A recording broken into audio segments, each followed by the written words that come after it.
Chat is back. Gamer Chat is back.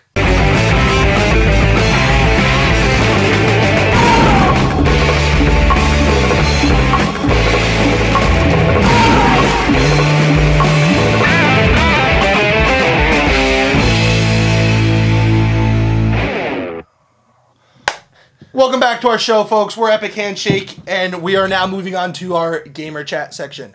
Very exciting prospects of new games coming out.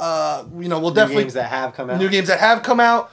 Games that make me vomit, which is what we're going to start here at the top of the hour, or whatever time it is. Almost top of the hour. Madden 13. We have bought and we have engaged. For those who know, I don't like Madden, but I buy it every year. I play it religiously. I have a lot of fun sometimes when I play it. Sometimes I hate it. But I'm happy with this year so far. I am very happy.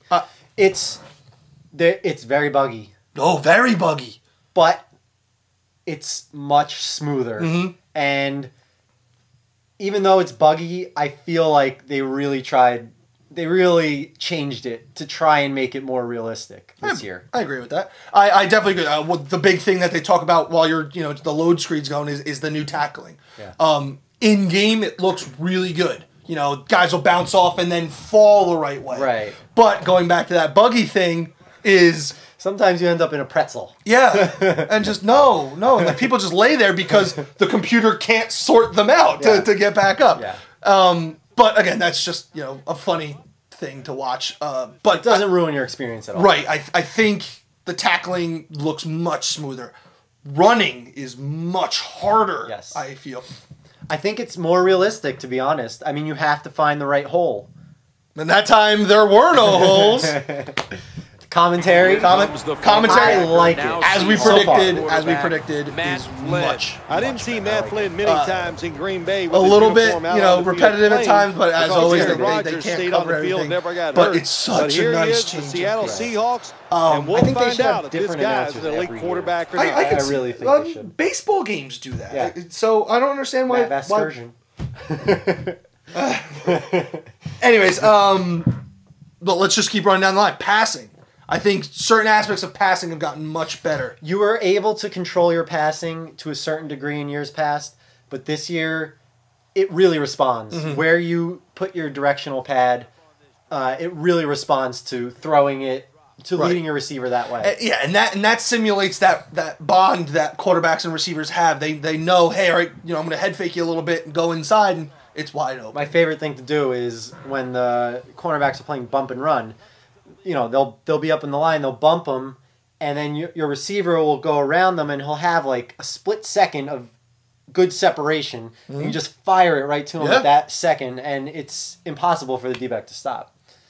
Of course, my downfall is the out pattern, which for some reason, this is something that I don't know if it's a game bug or something. I watched... Your guy will be in his route, running full speed, and the defender, even if could be in a standstill. He's in a standstill, and then all of a sudden he's right on the hip of your guy. Yeah. And should not. And will say he's the receiver, will make one of these interceptions. Every time. It's got to be once or twice a game. Well, that's because I just keep throwing it. He keeps throwing. You heard it. He keeps throwing it. For those who don't know, I play defense. He plays offense when we are joint maddening. So my defense gets a lot of work. He's been doing good. But continue on that. I think defense has gotten a little bit better. I think the D-line isn't as powerful as it used to be. But the D-backs But the linebackers and D-backs are much better. Right. Linebackers will, fly down the line and make good tackles. Your D-backs and safeties will make the good plays. There's less off the hands drops and things. It still happens, but there's a lot less of that. They're in the right spots when you put them in the right coverage. For the most part. And for the most part. And that makes me happy because I put them in the right spot, make the play. Right. Yeah, I have noticed your linebackers have been making a lot more defensive in their zone, just swatting the ball down when it comes in their zone. Whereas years past, they'll just stand there, person will run right by him, and then, So I think those aspects of the game have improved. Kicking, they didn't change. I like that in certain points the game looks faster. Yeah, it does look a little faster. And it's really... It's good so far. It's not great, it's good. Much better than last year. If you had to give it an epic handshake grade. After the game I lost today? All right, no. After, I'd probably give it... I'd give it a B.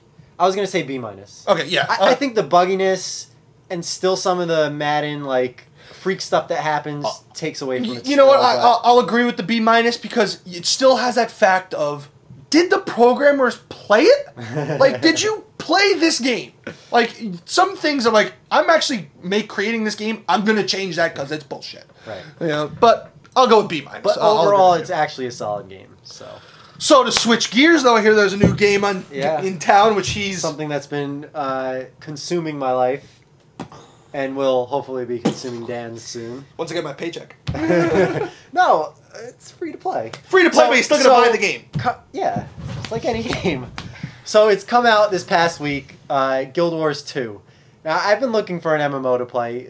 About once a year I get like an MMO mode. And it's right around September, which I don't know why, it just happens. And in years past, I've had my go-to MMO, Star Wars Galaxies. And, you know, I'll play that for a little bit and then, you know, be on my merry way. Not anymore!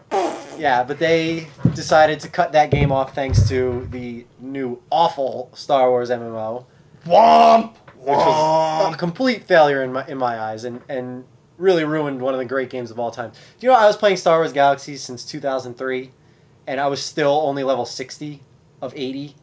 That's like, there was just so much to do in that game. I probably could have had another, you know, 5 years without. The game lets you do whatever you want. Right. Anyways, back to Guild Wars. So, anyway.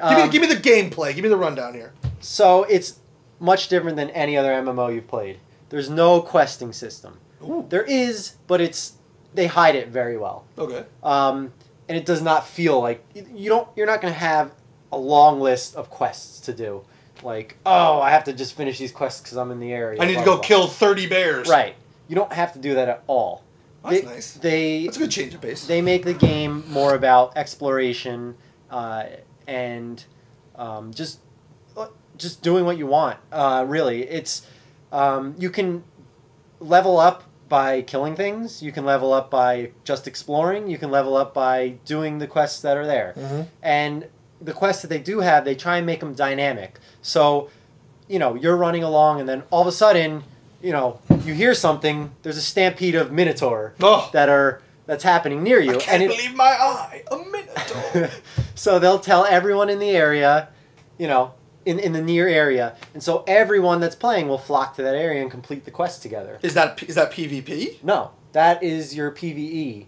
Oh, so they're like working together. Right. Oh, everyone's working together to complete the quest. Right. And then they have other quests that are, you know, you can do on your own, but they let you complete them in multiple ways. You'll be helping a person, and you can help him by either killing things, gathering things, or maybe he has something else for you. Like, there are some that are like special. One, you drink beer, you taste test beer, and you know. Why can't I quest that in real life? But it's a fantasy game, and it's got a ton of lore around it. Which I like. I love backstories. There's a ton of backstories, and I think they do a really good job of kind of... They really wanted to make it to involve you in that storyline, and they really do a good job. They have... Your personal storyline is on top of all these other quests that are going on, and that's like your single-player adventure. And, you know, it's supposed to be... Everyone has their own storyline because... different choices you make throughout the game is going to send you in different branches. Okay. So there's hundreds of branches that you can go, so you're never going to choose the same path. Obviously, unless you play it twice and choose the exact same. Why would you do that? Options. But, you know, so far it has been amazing. Now, on top of this, there's 2 PvP modes. Okay.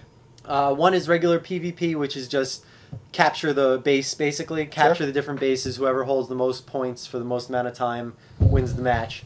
And it's just like any... You can jump in, jump out, however you please. Just like any like first-person shooter is, or anything like that. And then the other is World versus World, which is more intense, which I really haven't even delved into yet. But I gotta get in there. We got a tag team. Yeah, so it's basically castle capture and defense. Cool. And you can build things like trebuchets and you know, the door knockers. What do they call Rams? Battering rams. Door knockers. You knew what I meant. I couldn't think of it. Battering rams, like hot oil, pour on people as that's gotta battering be a ram. terrible way to die. So it's like really intense, and you know, it's not just this fortress. It's the entire world.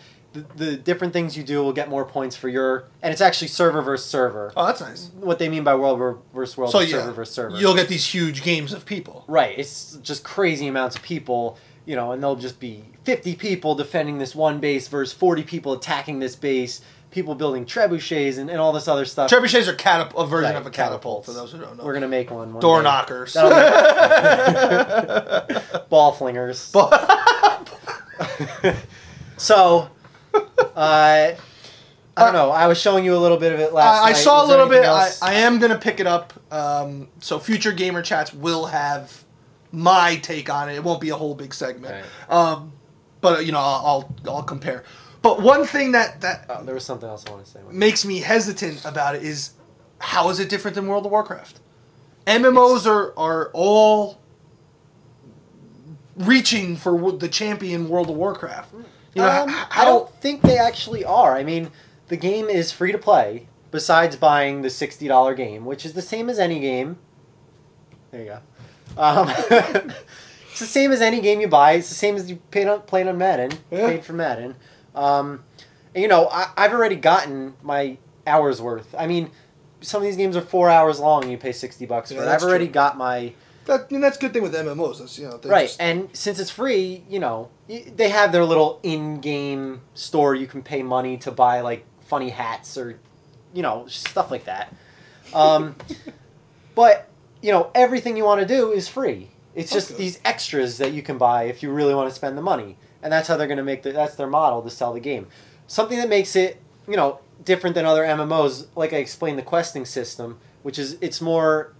Get out there and explore, do what you want, and you'll level up no matter what. Well, that's good. So you're going to reach 80, you know, whatever the max level is. You're not going to be left in the dust by all these people that know how to power quest and go in caves and stuff.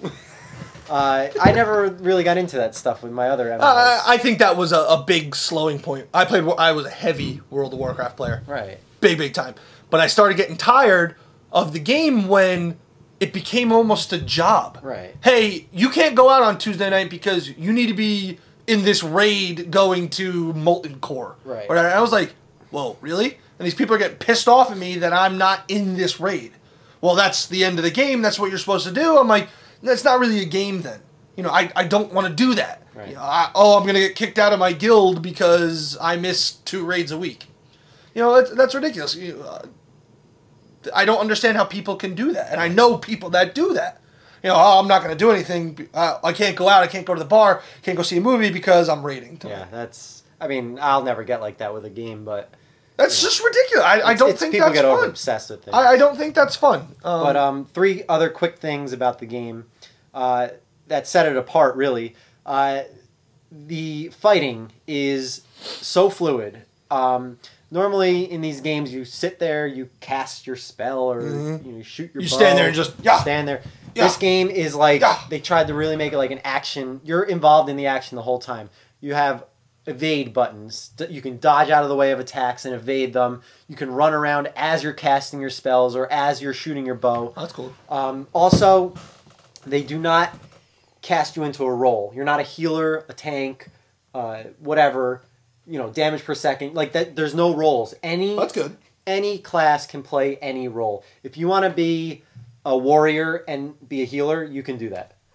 Frontline guy right here. They made everything so balanced that you can really go any way you want in this game. And the last thing about the PvP, which was nice, was they automatically level you to level 80 when you're playing PvP.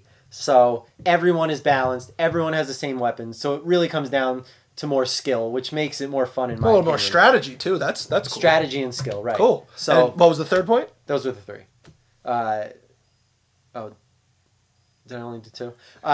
Did I mention switching weapons? Switching weapons. You could switch weapons on the fly as well. This adds to the fluidity of the battle and the fact that you can just on the fly become melee to ranged instantly, and it really adds. Which is how you would fight if that was the case. Right, you'd have a sword on you, and you can just switch quickly. So, just really great game. I highly recommend it. I'm only level 20 right now. I'm only a little bit into it.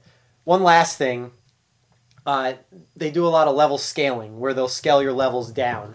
So it makes it good. The higher levels can still go to beginning level areas and still have everything count, 100% towards you because they scale your level down. And that's a good way. If Dan gets into it, I'm level 20. I can go to his area. It'll scale me down to his level, which is going to be like 4 or whatever. And we can quest together. That's cool. I'm still going to get my maximum experience, and so are you. Oh, so a ton of great things. Look up this game. I highly recommend it. Guild Wars 2, like I've said in future gamer chats, I will give my 2 cents on it once I actually, get into the game. And in future episodes, we're going to cover Max Payne 3 and Darksiders 2, 2 big games that have you will be reviewing. Yes, I will be reviewing. That have recently come out that I definitely want to talk to. So stay tuned. Comment on our page. Tell your friends. The more views, the better. Thank you from Epic Handshake.